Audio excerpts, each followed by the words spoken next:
Hey guys, this is Andy McCann with CrossFit Garage Podcast, and my desire is to help you lay a firm foundation in fitness, food, and finances. And today we're going to go down more of the mental kind of capacity in sort of this fitness area. And I guess you could say it's fitness for the long haul with your attitude kind of in there, right? So I've got a lot of new people coming into the gym, and I love it. And if we don't have new people coming in, then the gym would go away because people move, things change, right? So we lose people, we gain people. We need new people coming in. We always do. Obviously, I love having the people who've been able to stay for a long time. I ask you guys a lot of questions, and I appreciate your insights and answers, especially when you tell me things that I totally haven't even seen or have forgotten because I've just been there for too long.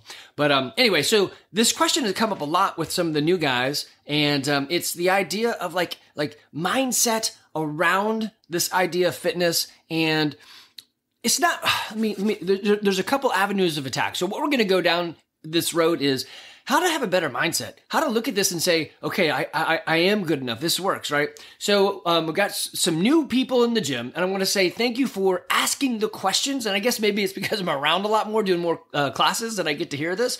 But Jared, Tommy, Nina, Marlene, Aaron Dixon, interesting, Aaron, if you're listening to this, I think your wife, her mother, so your mother-in-law, works for my very first boss, Bruce Hembry. And a bunch of guys coming in the gym now know Bruce. So Tyler also works in a way for Bruce. So it's funny, in the last couple of weeks, he has come up a lot. But one of my favorite bosses of all time, him and Pete McCauley.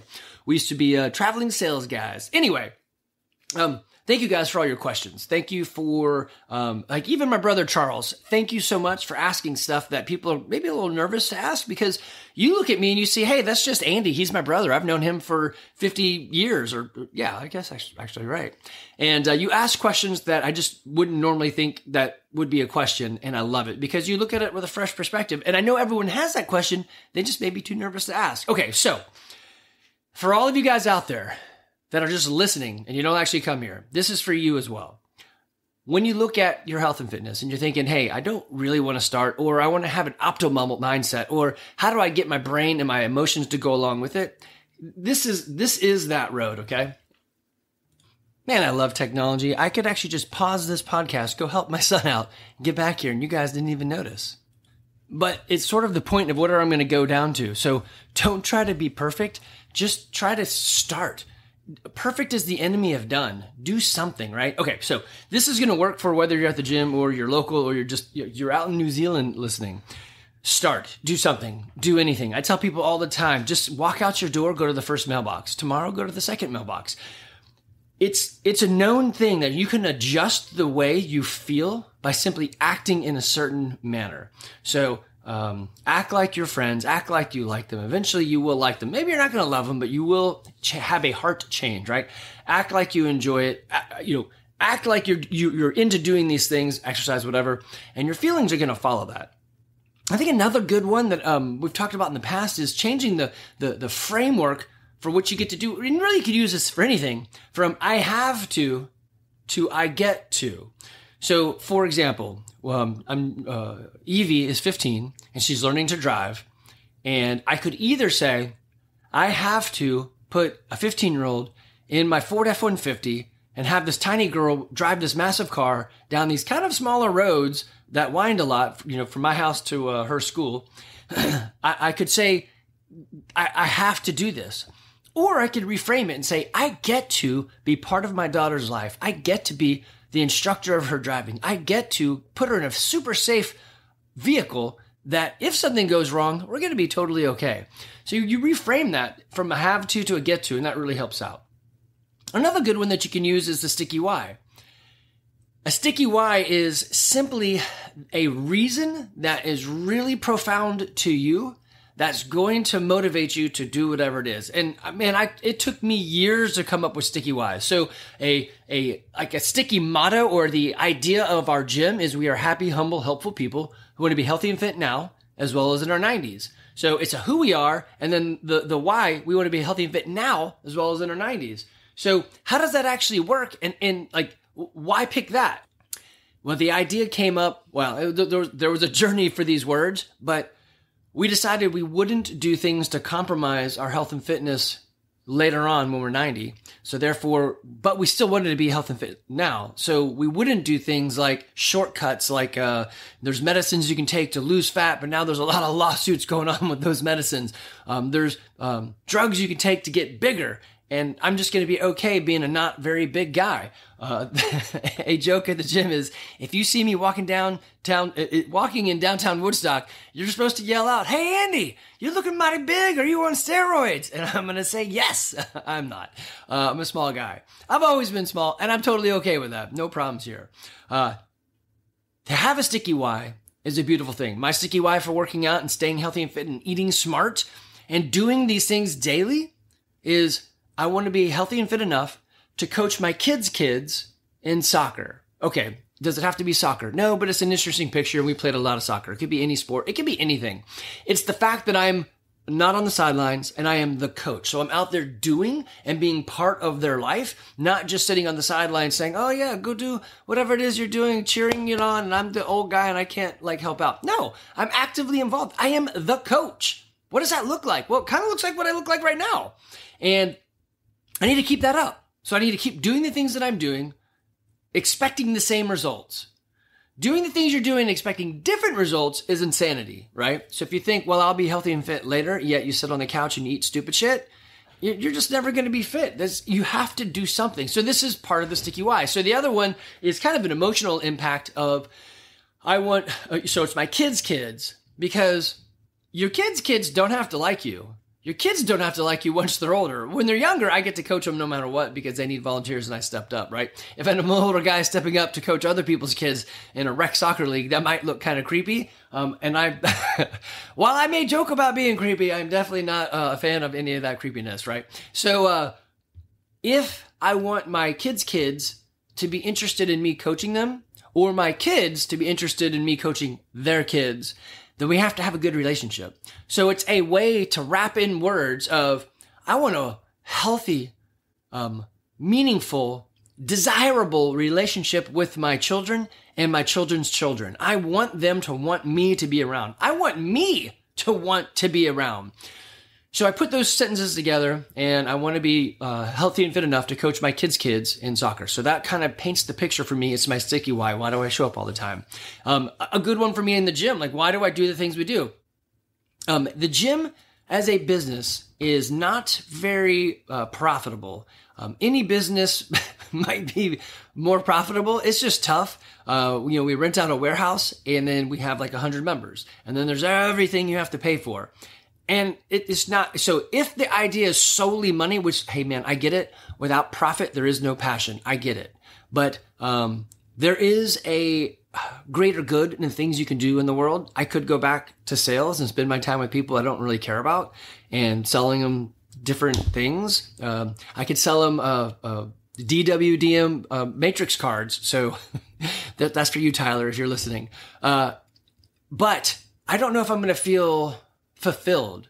I get huge fulfillment by helping you guys. Man, I loved it today. One of the members came up and said, "Hey, I want to let you know I'm pregnant." And I'm like, that is awesome. And it was, she's out there doing the work in addition to her journey of I'm building a family and I'm doing this right now because I want to be a healthy mom for them. And so anyway, it's the individual joys and highs that I see you guys have is, it's like nothing else. I get to be part of the journey you're on. And, we talk about coaching, mentoring, and accountability. I'm in there somewhere. Some of you guys I coach, I'm not always in every class. Almost everyone I'm willing to mentor, I'm probably maybe the fourth oldest person in the gym. I think maybe Jeff and Paul have got me, and there might be somebody else. So I'm 50, almost 51 this year. But I'm one of the older guys in the gym. If you are about to do it, I've probably already done it, and I can, give you some insight into that.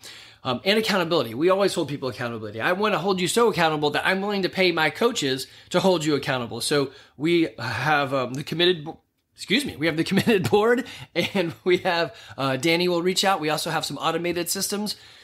So if you are struggling to figure out, if you're out there in the world and you're like, I have a problem with working out. I have a problem with fitness.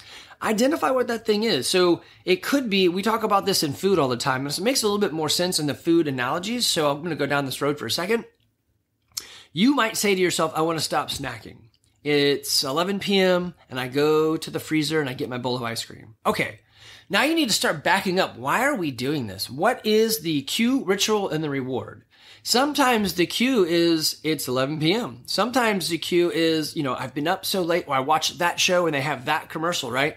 Sometimes it's the ritual of, I just like this sitting down with a bowl of ice cream watching my show, right? Could be the ritual. Or the reward. Ice cream is delicious. It's cold. It's milky. It's sugary, right? You might have moose tracks. It might be something awesome inside of it as well. So what is it that you're actually looking for? And can we break that cycle of cue, ritual, reward? So if you're looking for a snack, is it really just that you need something crunchy? So do you need to eat a crunchy candy, or could you eat popcorn, right? So you need to find out what you're actually missing and desiring and see if you can add that into. So we talk about this in health and fitness a lot. What we're trying to deliver in a CrossFit gym here at the garage or any other CrossFit gym is probably going to be very similar. It's coaching, mentoring, and accountability. We're going to coach you through movements, coach you, usually it's coaching inside the gym. There's probably some coaching outside the gym. That probably revolves more around the idea of mentoring. So I have a Google Doc with y'all's yearly goals. Most of them are health and fitness. Some of them aren't, but we're not in the gym and we're talking about this. So is it coaching? Sure. Is it mentoring? Yeah, I don't know, right? So it depends on kind of where it goes. If it's outside of health and fitness, I'd kind of lean it back into mentoring if it's a life thing, right? And then there's accountability. Maybe you need accountability. Maybe you need a buddy. Maybe you need a dog. Maybe you need a group, like a 5 p.m. class to come to. I will say it has been super awesome coaching. Now it's Monday and Tuesday nights, the 4, 5, and 6 p.m. class, and seeing the same group of guys come in. I love when, so CJ has brought Nathan and Jared in, and it's hilarious to see them all come in and like start talking about the workout and what are they going to do to beat each other. I love it. Not hilarious in a bad way. It's hilarious like as in like, I love this. They're like fighting over it. Now, in the end, nobody really cares. It's just fun to push each other. And they've been, pulling it together to get motivated for each other. And what was it? The other day, we did the sprint, not sprints, 800-meter repeats. And that class as well as a class before. So it was Tommy. Oh, man. It was Tommy. Nathan was in that one. One of the Jareds. And, oh, man, who was the other one? Bruce. And there was one other. Anyway, they had some of the fastest times because they were heckling each other and they motivated each other, right? So it's a great mindset. Anyway, that's some accountability right there. I do know there's a story of a guy who went to the Humane Society and got himself a fat old dog. And he said, you and me are going to get in shape together. So he went down that road. He needed a partner. That's awesome. If that's what he needs, man, go find it. Go do it. Okay. So at the gym, we've also been coming up with some rules. And right now, the rules that make sense to me, one, they have nothing to really do with specific working out. Rule number 1 is show up. And you could use that for your life, your wife, your husband, your family, your job. Show up. My dad told me when I was getting into the sales gig, he's like, Andy, here's my advice as a sales engineer. Show up. I'm like, what? What does that mean? Come to find out that he's right. Most guys don't even they promise and they never deliver. They don't even show up to their own events or, get the quote to the customer or go actually find the answer to whatever it is, right? So showing up doesn't mean physically. It does mean physically show up to an appointment, but it also means show up to the promises you make. And that's true in the gym. Show up. I'm saying show up to the gym. Just get in here, right? I love it. Yesterday with the repeats, Stephanie came in and she said, hey, I'm going to give you 11%. I'm like, very specific. I love it. That's perfect. You're here. She had a long 2 weeks, lots of double shifts, lots of vacations. And she's like, this is all I've got. That's perfect. She's like, I don't even want to run. I'm like, perfect. We'll get on the rower. Let's do this thing. And she rode. Did it move the needle? Maybe not specifically a lot in the fitness arena, but it did move the needle in terms of her fitness over time because she kept the habit and she had herself show up. right? So sometimes just being part of it, being there is going to give you that long trajectory of trend towards up, right? Did the 800 meter repeats move your fitness? I mean, by themselves, I don't know. But when you stack that upon everything else, yes. So it's the daily stacking of the stuff you do that really moves the needle forward. So that was rule number 1. Rule number 2 is don't do anything stupid that'll prevent you from showing up tomorrow. So it's kind of a joke in the gym. Hey, listen to your body. If your shoulder hurts, if your knee hurts or whatever, man, don't be dumb. Don't do anything stupid. Don't be a hero. Don't go RX just because there's a button to click. Be smart about what's going on inside your body. Listen to your body. Listen to the coach. It's also the idea of don't do anything stupid. Like if I don't show up for 2 weeks, I mean, that's pretty dumb, right? Or I decided to eat a bowl of ice cream. I mean, not a bowl could be okay, right? I meant to say a box or a carton or whatever of ice cream. That's probably dumb too, right? I know in the idea of keeping people accountable, one of the things is consistency of attendance. And how do I reach that? There's a podcast where we talk all about that. Go look that one up. But consistency is the biggest thing. Number 1, show up. So am I violating my consistency? Okay, well, that's rule number 2, right? But rule number 3 is up for debate. So we've got like 10 different rule number 3s. I don't know which one I find is more important. I said, not joking, but I like this one. I think it's a real thing, is squat below parallel 3 times a week. Lift something heavy 3 times a week at a minimum, right? I had a couple more. I can't think of them right now. We did some, I don't think it was back squats, but it was something very similar. Maybe a lot of squats in that Cindy we did. And one of the guys says, how about don't crap yourself when you're doing squats? I'm like, well, that's a good one too. So definitely don't do that. Anyway, you can make it fun. I think if you inject fun and livelihood, then it becomes something that at least is appetizing for you to show up. So I always say there's 3 F's to coaching. It's fun, fitness, and coaching. Even in my statement, there's some fun, right? If you're not going to have, well, let me do it the other way. If you have fun and you smile and you meet people and you give some high fives, you're probably going to come back because it was enjoyable. People like to do things that are enjoyable. Nobody likes to stay miserable. So it was enjoyable. If you come back, I know you're going to get some fitness on you. I haven't said this in a while, so I'm going to put it out here right now, right again. Here's the promise. You sign up for our gym. You come 4 days a week. You listen to the coach and you can half-ass the workouts. If you're not fitter a year from now, then I'll double your money back. I'd give you 10 times your money back. It's the biggest no-brainer in the history of no-brainers. I'm going to win. There's no way we can do what we do and you not be fitter. Now, admittedly, if you half-assed it, you're not going to get as much results as if you actually tried. But the point is, you could even half-ass this stuff and you're going to get fit. Getting you to stand up from the ground, getting you to do a squat, the proper range, getting you to lift something heavy, getting you to run, all of that. If you're not doing it, I mean, everybody knows, duh, it's going to move the needle tremendously. Show up. Get into the gym. It doesn't have to be hard. So anyway, fun, fitness, and coaching. We want you to move well. Coaching, there was a whole episode on that. Coaching involves a couple things. One is, hey, it's a group management. I got to get you through the class. Sometimes I adjust the workout as we go when I do class to class to class because I realized my time frame was a little bit off. Or that stretch that I did didn't quite hit what I wanted. Or maybe I didn't do the workout the other day and I don't have or actually, here's a good one. I did not do the heavy lunges. It was run and lunges. And some of you guys, even today, are like, my butt still hurts from all the lunges. Like, yeah, because you went really heavy. So I did lighter lunges and it didn't hurt nearly as bad. So that was rule number 2. I knew that, but that's 17 years of doing this. I know where my limits are. Even on like Cindy, I came in, so I had just done an adventure race with Evie, which I love that. So here's another good one. If your kid ever wants to spend time with you, right? Maybe that's rule number 3. Spend time with the people that want to spend time with you. Anyway, we went out, did an adventure race. It was a 12-hour race. We cut it short to 8 hours because we had to get back to for a graduation thing for Levi. Not graduation, but just an event. And so we cut the race short. But we still were out there for 8 hours. And I have some funny stories I'm going to tell you. I'll just put them in this podcast right here. It was humorous. You guys should try doing this. Randy is the only one who's come. Actually, Randy's the only one that's come race with me. I know Amanda and Shanna have actually done races, but not with me. And Brad McDonald, but he doesn't come to the gym anymore, but he still comes in or races with me.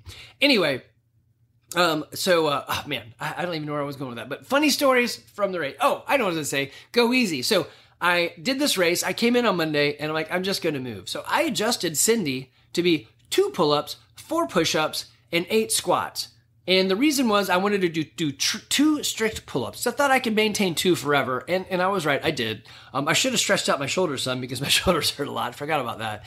And then I did 4 push-ups because 3 is my normal. If I do 3 and break, even right from the beginning, I can do 3 forever. And so I thought, I wonder if I can do 4. And I was able to. So knowing your body and being part of pushing yourself and just doing is going to give you an understanding of yourself, like the 800 meter repeats. The first one, you're like, oh, I'm going to go out there, and you went probably too hard. The second one, you're like, okay, no better. Don't go out so fast, and I'll actually speed up because I didn't slow down, right?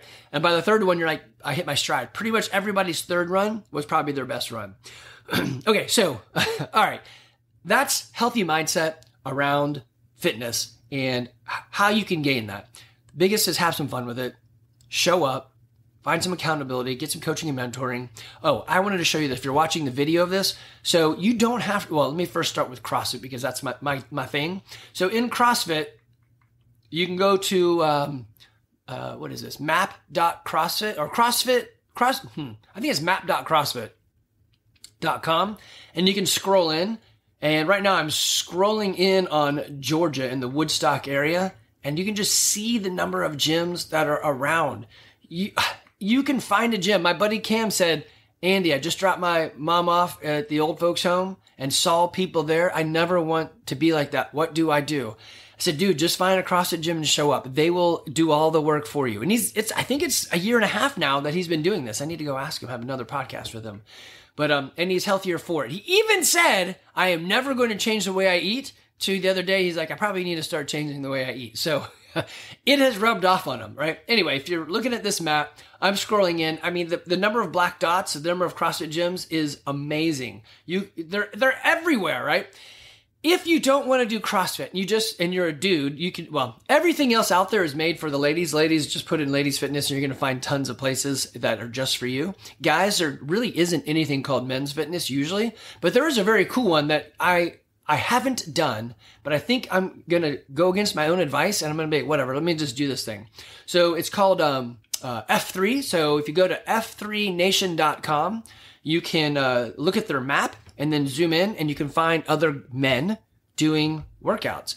Usually the problem for me is that they do their workouts at 5 a.m. And man, for as much of an old dude as I am, and I get up at 6 a.m. every day, I do not like getting up at 5 a.m. I don't know why. It's just not in my wheelhouse yet. Maybe as I get older, I'll go to bed at 8 p.m. and I'll be able to get up at 5 a.m. Anyway, you could scroll in and find guys doing cool stuff. And let's see. So it's color coordinated Monday, Tuesday, Wednesday, and so forth. And then I think the flags also mean something else. So let me find one that is close-ish to me. I think there was one at that park. Is this the park? Hold on, let me pause you guys and find the right one. Okay, I found the one close to me. It's Sequoia Park, and they actually do have their own F3 site. So if you're in my area, it's f3cherokee.com. But you can go to F3 Nation, and then it'll drill down. You can find whatever area you're in. But yeah, so it's at 5:30 a.m. and man, that is just not my jam. Let's see what else I've got around me. There's 2 right there. Man, where is that? It's in somebody's neighborhood? Is that a church? What is that? So they've got the Paragon. Okay, everybody's got a name. Okay, fascinating. I don't know much about this. I was going to see if there's a website. Okay, it's still the same one. So this is 5:30, some sort of boot camp at the high school. And then there's another 5:30. And what is it? What do they call it? How do I know? It's still boot camp. Oh, I see. It was days, wasn't it? Because there's green is Tuesday and yellow is Thursday. So, all right. I see that. Makes some sense. So this yellow is a Thursday. All right. I'm going to commit to showing up to yellow on Thursday at Sequoia Park. Oh, geez. I can't believe I'm going to do this at 5:30, which means I need to leave the house by like 5:15 to make this work. And that's going to be really tough for me.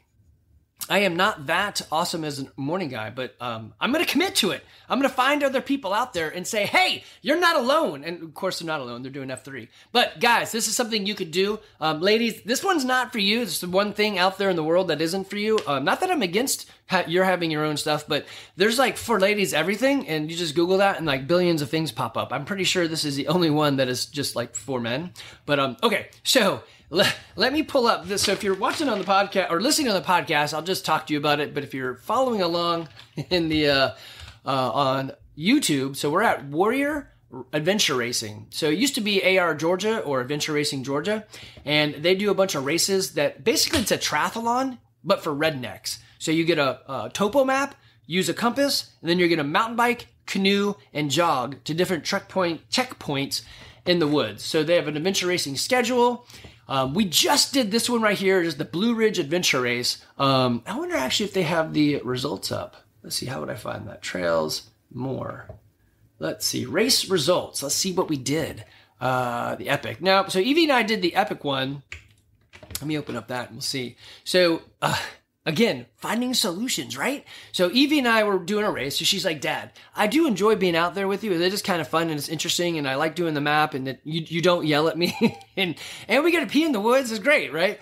She said, but the bike is killing me. So we got her an electric bike, which disqualifies us from winning anything, but who cares, right? So our team name is Woodstock, and you can see, well, some of you can see right here, we came in, I don't know what that is. We finished the race in 6 hours, or five, oh yeah, is that right? 5 hours and 59 minutes? I guess it was that's not right, because it was like a 8-hour race. Huh, everyone's under that time domain. So there must be some, anyway, I don't know why that time's there, but we finished with like a minute to spare, so it was great.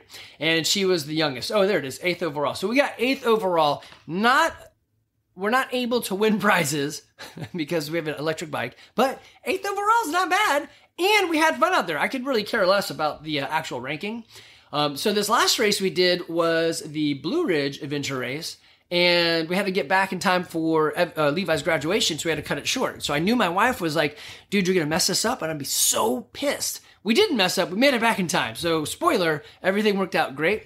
But it's a 12-hour race. We knew we had to cut it down. So I run up a hill to get a checkpoint to start the race so it spreads us all out. She's waiting at the canoe. I come down. She's like, hey, you got down pretty fast.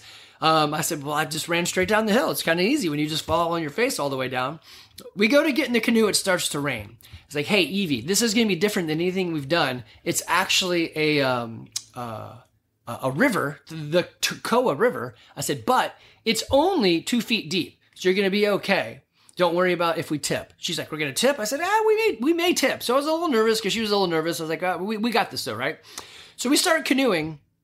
We go through our first set of rapids, and I told her, if you see a rock or water like really jetting up, I need to avoid that, so you let me know. So we go over the first rapid. She's only like 100 pounds, so she flies right over this rock. I get to it, and I'm like, we make it over. We had enough momentum, and we were light enough. The guys behind us had 3 dudes in a canoe. They followed us, and they got stuck and swamped. So kind of funny, but I mean, sort of not really, but everyone's safe. You can just stand up in the river. It's really shallow.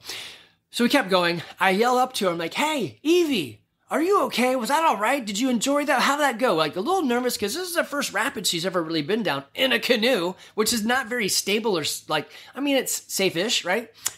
She turns around and unladylike, she said, that was blanking awesome. And I'm like, okay, well, it gets better from here then, I guess. So we went through more rapids. She loved it. We actually got to this one house where I guess it used to be an old, water mill where, you know, the water came through, hit the little wheel and spun something and whatever. Anyway, they converted it into a pretty sweet house. We get to this house. We're like, damn, that is awesome. Let us just look at this, forgetting the fact we're on a river that's pushing us. And she looks up and says, hey, rock. I'm like, uh-oh. It's not a rock. It's Stone Mountain in the water. It's massive boulder. And so we're coming up pretty slow on it, but we're turning sideways. And she's like, it'll be all right. I'm like, actually, no, because when we hit it sideways, the water is going to keep coming and it's going to like want to tip us and twist us over. So we hit it. We tip sideways. She does the right thing, leans correctly. I, having been here and done this before and her being light enough, just grabbed the sides of the canoe and jump twisted my butt. And it was enough for the front to catch the water and us to keep going. And she's like, oh, that was fun. I'm like, fun? we almost dumped into the water. So anyway, it gets more interesting, right? So we're going down the river. We get to the first checkpoint area. And so what they've done is you're on the river, you stop, get out of the canoe, you go get 5 checkpoints, you go back down the river, stop, get out, get 5 more checkpoints. Go down the river some more, stop, get your bikes, and then you bike the rest of the journey, basically. So we got to the first one, and there's maybe 10 canoes that are out. And this canoe takeout spot's not very good. Everybody's just jamming their canoe in the first available spot, which makes the last spots super hard to get to because they climb over all these canoes. So very bad setup there. But anyway, this is how races go. We're loaded with water because it's raining and we've got some splash in there. So we get the canoe out, we tip it. I have to have a guy who pulls up. I said, hey, Evie can't lift the canoe up and over this 3-foot lip and I can't lift it by myself. Can you help me? And he's like, yeah, sure. So love adventure racers because they're super helpful. We get out. We look at the map. She's looking. She's like, hey, the first checkpoint's probably right over there. Let's walk over there and see it. Sure enough, we got right to where it was. We punch it. It's raining on us pretty aggressively. The mountain, I mean, it's in the woods because it's a mountain. And so it's damp. It's wet. It's the muddy or it's slippery and muddy. And she said, hey, I don't know if I want to go and get the rest of these checkpoints here because they said there's a bunch at the end that are closer together. I think this is just going to waste some of our time, especially with it being so gross. And this is a great part about the adventure race. You could turn the adventure into whatever you want. And so I'm like, yeah, let's do it. Let's go back. So we're heading back to the canoe and these guys are coming out of the canoe and they're just getting there. We're now leaving and they asked the wrong question. So there's 5 checkpoints you could get. We got one of them. So we're coming back to the canoe and they said, oh, are you guys already coming back? The answer to that question is yes. What they're really asking is, did you just get all 5 checkpoints? But they didn't say that. So we passed them. We're getting in the canoe. The next guy says, wait, are y'all about to go back down the river? And the answer is yes. So we misled them, not intentionally, sort of, kind of, by saying yes to their question. But I know what they were really asking is, did you just clear the course in under 10 minutes? And of course, the answer is no. But we didn't let them know that. So we jump back in the canoe and they're all like, what the heck? So we get to the next spot. There's a manned station. So we get our boat out. We bring it out of the water and they're like, wow, you guys got here fast. The answer is yes, we did. They're like, did you stop at the other one? Yes, we did. They never asked, did we clear the course? So even the volunteers are asking the wrong questions. So they're like, dang, this old dude and this young girl, they're in first place. No, we are not in first place, but we're there first. We just don't have enough checkpoints. So we go out, climb this mountain, get to the first checkpoint. She's like, Dad, it's still a soupy mess out here. I think we do the same thing when we get to the bikes and we spend more time on the bikes. I'm like, yeah, sounds good to me. So go back down the hill. There's a checkpoint in this guy's business because it's right across the bridge and it's, nice. Hey, come in here, get a checkpoint. You can get some coffee and, whatever. I bought her a couple moon pies and we left. And we go back down. The guy finally asked, he's like, wow, that was fast. How many checkpoints did you get? And we said, yeah, we only got 2. He's like, oh, I get it. I said, yeah, we're not in first, but we're leading the pack, just not in first. So another team is coming out as we're getting back in. And I could hear them say, no way. There's no way they're that fast. They're crushing it. I thought we were moving quick. So they're all fighting with each other now about, we should have done this or done that or changed the route or this. And in reality, they're way ahead of us. They got all the checkpoints. We only have 3 checkpoints by then. Those guys already probably have like 5. And they're going to get another 5. So they're going to be ahead of us. Anyway, so we get on the river, we go down. We get to this really rough spot on the Toccoa River, but the takeout is right before that. So we get our canoes out. And Jeff, the organizer of the race, is like, man, you're here way too fast. We don't have your bikes here yet. So the volunteers are still coming to drive the trucks that have all the bikes in them. So we're like, yeah, that's okay. And Evie says, wait, so you're telling me that I have to sit here and eat all these cool snacks you guys have? He laughs. He's like, yes, I guess that's what I'm saying. So we sit down and drying off, got our, our wet stuff off. It has stopped raining by this point. Got our wet stuff off, wring it out, let it air dry. And she's eating all these random snacks.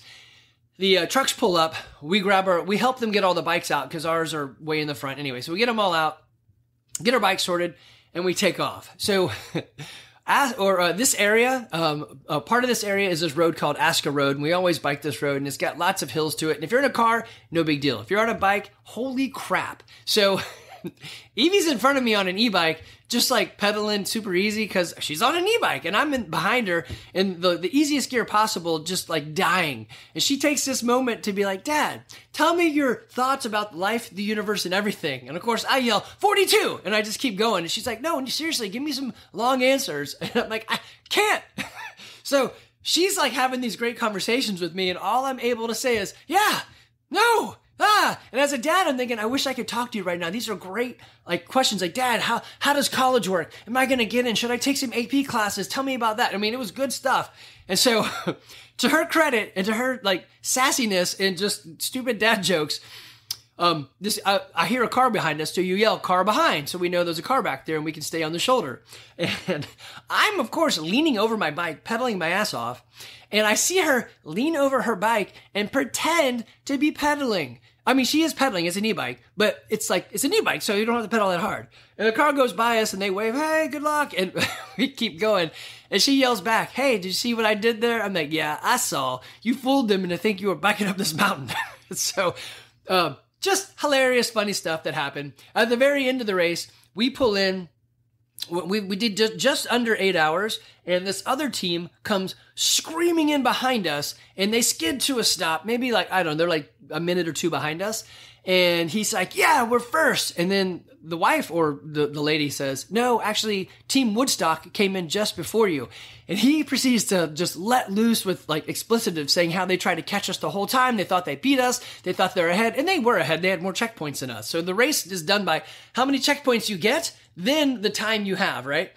And so she goes, one of my favorite jokes, after you make fun of somebody, you say, they're right behind you.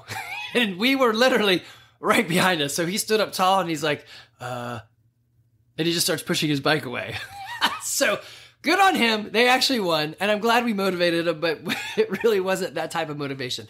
These races are great. You don't have to be awesome. You can come out and do it. You can cut whatever off of the race you want to. It's just a great opportunity to get out in the woods and be with friends and family or, other random racers. There is another one coming up. Maybe by the time this race or this podcast comes out, it'll be too late, but it's called the Hogback Adventure Race. It's on the weekend of June 7th-ish.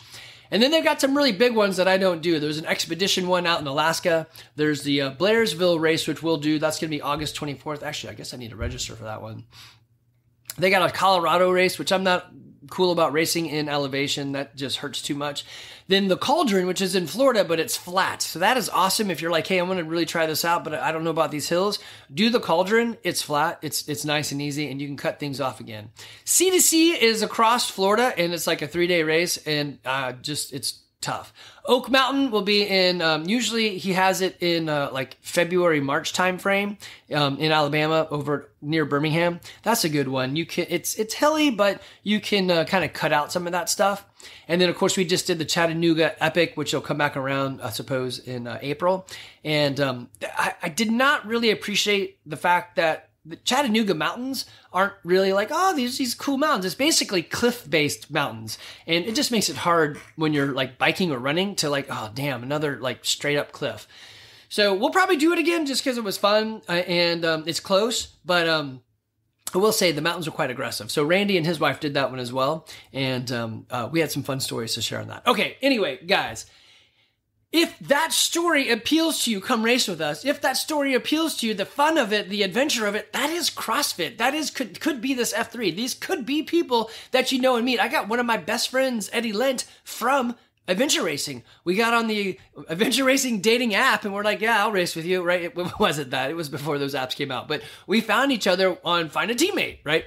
And we've been friends for a very long time, spent a lot of time in the woods with him. I've probably spent more singular time with him than any other person in the world because we've done like a 72-hour race. So I'm literally with this guy 72 hours straight, him and Jason. And anyway, it's fun stuff. Find an outlet for your fitness. It makes everything much more fun.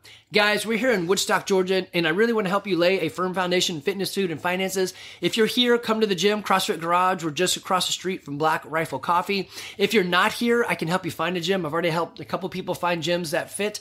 You can sort of tell by their website what they're up to, and my eyes are a little bit more trained on that, and I'm happy to help you do that. You can find me on any of the socials. This is a podcast called CrossFit CrossFit Garage, or it's on YouTube, and you can see more, picture-y things, and that's at Andy McCann 42. That's how you find me. And, of course, if you need me, you can email directly, Andy@CrossFitGarage.com. Y'all take care. Have fun.